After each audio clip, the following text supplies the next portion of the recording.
Hello, I'm Steven the Calculator Guy, and we're going to talk about FPI today. So FPI is the Frax Price Index, which is a stable coin, kind of, that is more or less pegged to the Consumer Price Index, CPI, or inflation. So this is an inflation-resistant or inflation-pegged asset, which is really cool. So I want to talk about how it works, how to get it, and then, my thoughts.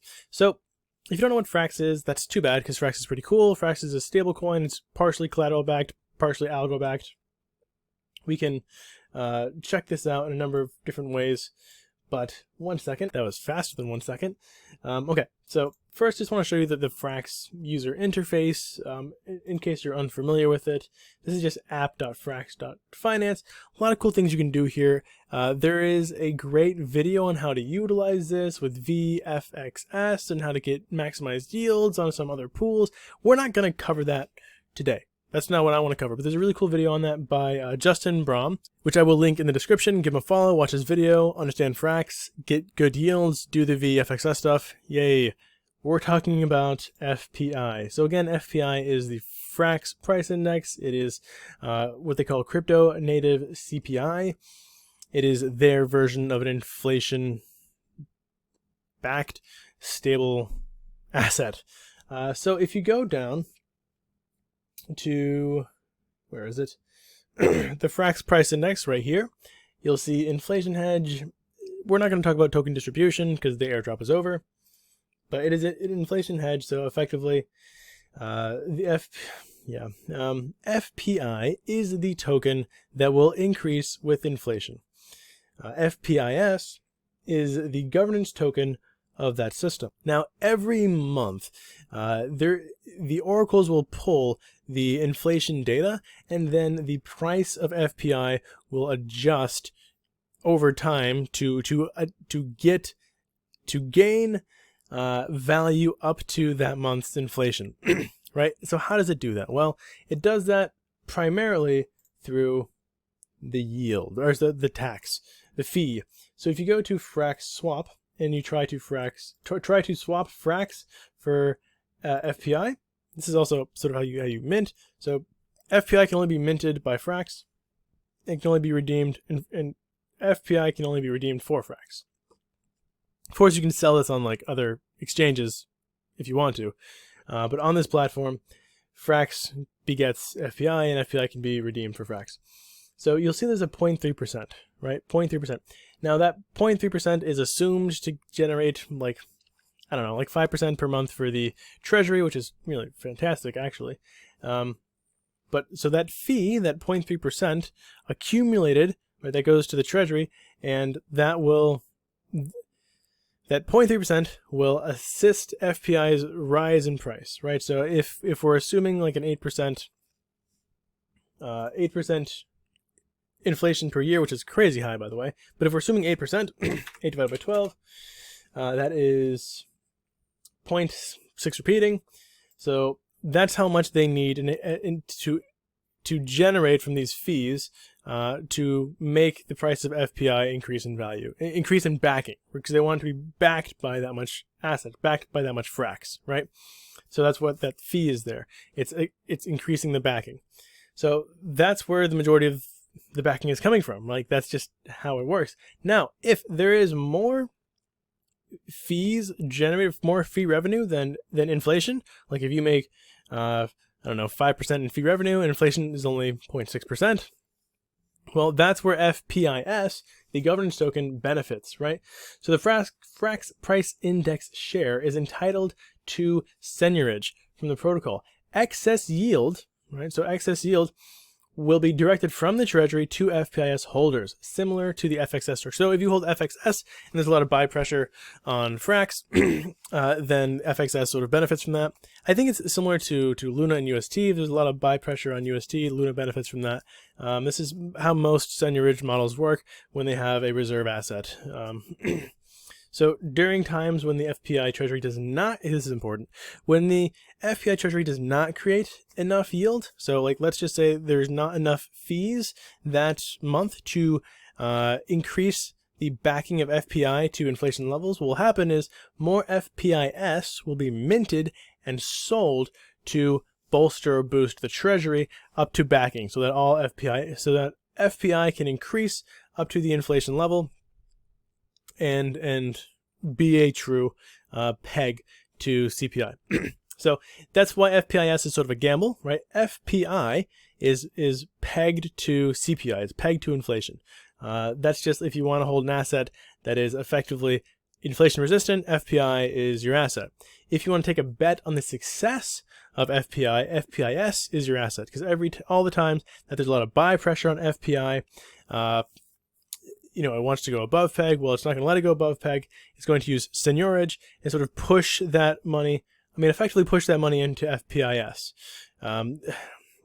We can talk about seigniorage models, but if you understand how seigniorage works, then you know what I'm talking about. If there's a buy pressure on one asset, it's going to push it above peg, and to get it back down to peg, you generally a bunch of it is minted and then sold into the other asset.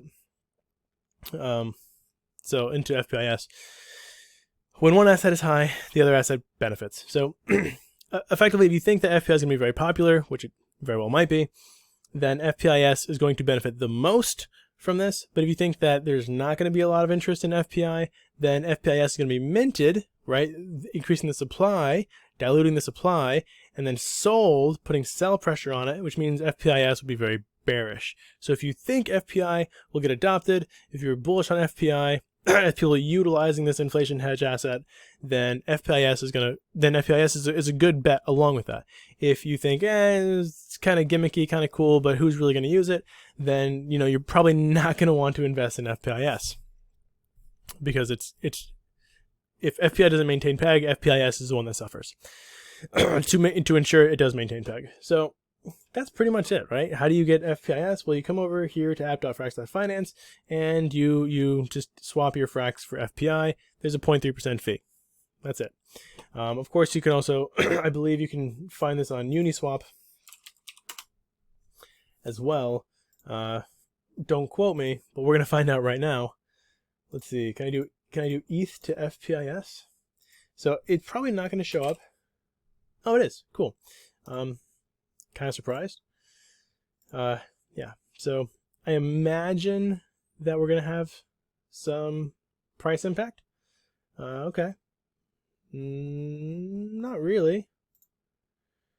0.01% price impact. This is cool. You can go ahead and just purchase it with your other assets and then just hold it. That's cool. What I'm expecting to happen is that we're going to start seeing use cases for this, right? Like, you can get a yield that's going to be better than inflation from Anchor. So why would you hold FPI as opposed to staking in Anchor or staking in any of these other stable protocols that gets substantially more than 8% per year, right? Why would you do that?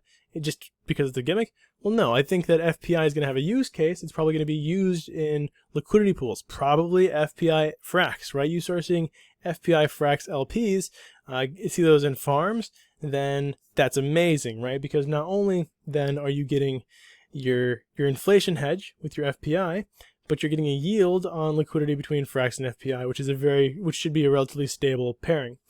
So that's where I see the real use case is people starting to use FPI in farms all over the Ethereum chain, FPI going cross-chain, because Frax is already cross-chain, so it's not like Frax is scared of going, Frax assets are scared of going cross-chain. It'd be really cool to see like FPIs getting leverage yields on things like Impermax or, whatever it may be. So that's like use case number one, right? As LPs, it's preferable. Like if the APY is the same, if you're looking at 20% APY on like Frax Ethereum and 20% APY on FPI Ethereum, it's preferable to have the FPI Ethereum because FPI is an interest-bearing asset. It's going to increase with inflation. So not only is it increasing, but you're also getting a yield on it while it's increasing. So FPI yield being the same would be better than any other stablecoin. Given that you think inflation will continue. I really think most of us are comfortable making that bet. Use case number two, and I think this is a really interesting use case, is using it as collateral, right? So stablecoins are used as collateral all over DeFi. Why? Because you can collateralize stablecoin, borrow some volatile asset against it, go get a yield on that volatile asset. Yay, you keep the yield, return the volatile asset, like, you know, as if you rented it from a library. You return it, you keep the yield, you keep your collateral stable, and everyone's happy, right? Free money. So that's great. But what if you want to go play with some stables, or, you know, or what if you want to use stables to go pay for something, but you also want to yield on that? Well, what you could do theoretically is take your FPI, collateralize it on something like Aave, maybe even Frax Finance will have their own borrowing and lending platform, and you borrow a stable against it. You borrow Frax against it. You borrow USDC against it. You take that USDC and you go out and you spend it as if it was your money, right? All the while, FPI is increasing by inflation, and eventually your debt will be going down based on your collateral, because your FPI is increasing in value. Your debt was static, right? You had, let's say, $1,000 of debt. That's still $1,000, but your FPI is increasing in value by 4%, 8%, 16% per year. So that's one thing you can do. You can put your savings there as collateral, borrow USDC against it, go out and spend it, and your collateral is actually increasing in value, which means you have to pay back less effectively compared to your collateral. That's one interesting use case.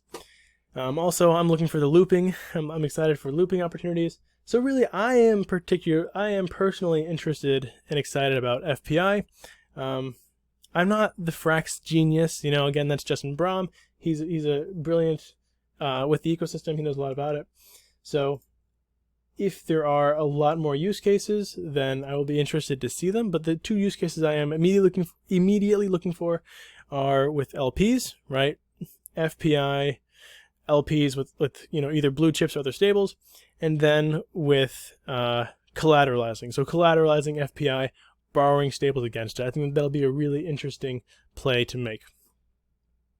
And yeah, that's pretty much it, guys. So hopefully you understand how the mechanism works. Again, really quickly, FPI is backed by the Treasury, and to get the ever-increasing backing for inflation, they're using those swap fees and also the buy pressure on FPI. Now, if it goes above peg, if there's a lot of buy pressure and or if the swap fees are more than inflation, congratulations FPIS holders, you're going to be rewarded for that. You're getting that yield. Now, if it's under, again, the FPIS will be minted. More FPIS will be minted and sold to bolster that treasury to maintain backing. Okay, that's it. Thank you guys for watching. Hopefully you guys understand FPI and FPIS better.